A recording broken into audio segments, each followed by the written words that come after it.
હાલો નમસ્કાર, જય સિયારામ, હર હર મહાદેવ. મિત્રો આપણે આવ્યા છીએ ગીર ગઢડાના ટપકેશ્વર મહાદેવ મંદિર, જ્યાં બહુ મોટું મોયરું છે અને કુદરતી સૌંદર્ય વાતાવરણની અંદર આ જગ્યા છે. બહુ મસ્ત, તમને દર્શન કરાવું. દોસ્તો અમે જઈએ છીએ ત્યારે ટપકેશ્વર મહાદેવની અંદરની ગુફામાં. જોઈએ હવે કેટલું ડેન્જર છે. મહાદેવ તો અહીંયા જ છે, મહાદેવ અહીંયા જ છે, પણ આગળ ગુફા છે બહુ મોટી. હવે હું બેક કેમેરો કરું છું.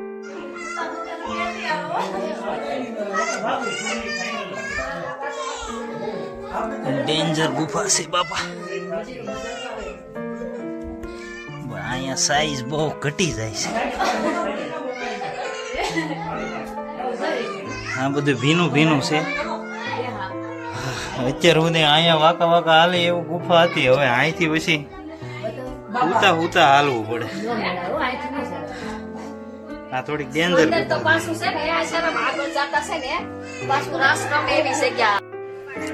દોસ્તો દર્શન કરીને અમે વહી આવ્યા પાછા બાર. અંદર ભોંયરામાં જવાનો પ્રયાસ કર્યો, પણ ભોંયરું યાર ગજબનું ઊંડું છે, પણ હાવ નાનું છે. હુતા હુતા જવું પડે. આપણી એવી કેપેસિટી નથી. આપણે બહુ ખાઈ ખાઈને ખડકેલું છે, એટલે હુતા હુતા જવાય એમ છે. હવે હારીએ અહીંથી એક કેડી છે, ત્યાં અમારો આ ભાણે છે, એમ કહે છે કે ત્યાં અંદર એક શિવલિંગ છે, ભીમની ગુફા ને એવું બધું છે. તો જોવા જાય એ લોકો બધા તપ કરતા. તો હવે જાય છે અમે ત્યાં જોવા જંગલની કેડીમાં.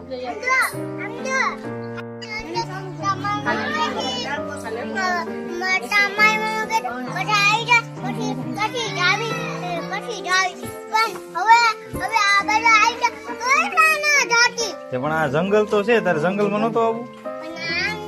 હા જાય જાય, હજી આવા દે. દર્શનભાઈ પાણી ભરવા દો.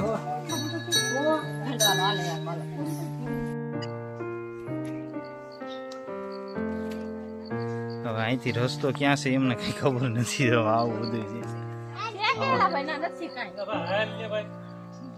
સેત તે બધા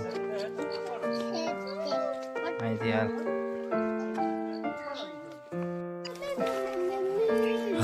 ભાઈ ગરમી ભૂકા કાઢે એવી થઈ ગઈ. જંગલ બહુ ગાઢ છે, સેજે પવન નથી આવતો. રસ્તો થોડોક ડેન્જર છે. પાછા આજ મેં ટ્રેકિંગ ના શૂઝ નથી પહેરેલા. ચપ્પલ ઉપર કામકાજ હાલે છે. અહીં રસ્તો હશે પણ ભાંગી ગયેલું છે બધું. વાંસના ઝાડ છે અહીંયા જોરદાર.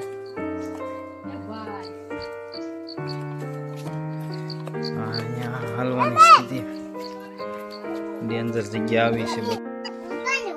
તો દોસ્તો આવી ગઈ છે ભીમની ગુફા. ગરમી પલાળી દીધી. પાંડવોની ગુફા અંદર બહુ અંધારું છે. જવાનો બહુ વિચાર છે નહીં, છતાં ટ્રાય કરશું. પણ અહીંયા પોગવામાં પલ્લી ગયા. પવન નથી, બહુ ઊંડું છે આ જગ્યા, ને ઉપર એકલું જંગલ છે. પવન બધો ઉપરથી વયો જાય. અહીંયા પવન નથી લાગતો જાજા. બાકી છે વ્યૂ બહુ મસ્ત છે. અત્યારે નદી બંધ છે, બાકી નદી શરૂ હોય ને તો આ રહી નદી. બહુ મસ્ત છે. અહીંયા બધા નાના નાના ઝરણા આવતા હોય. આ રહી આ સાઈડ બહુ સરસ લાગે.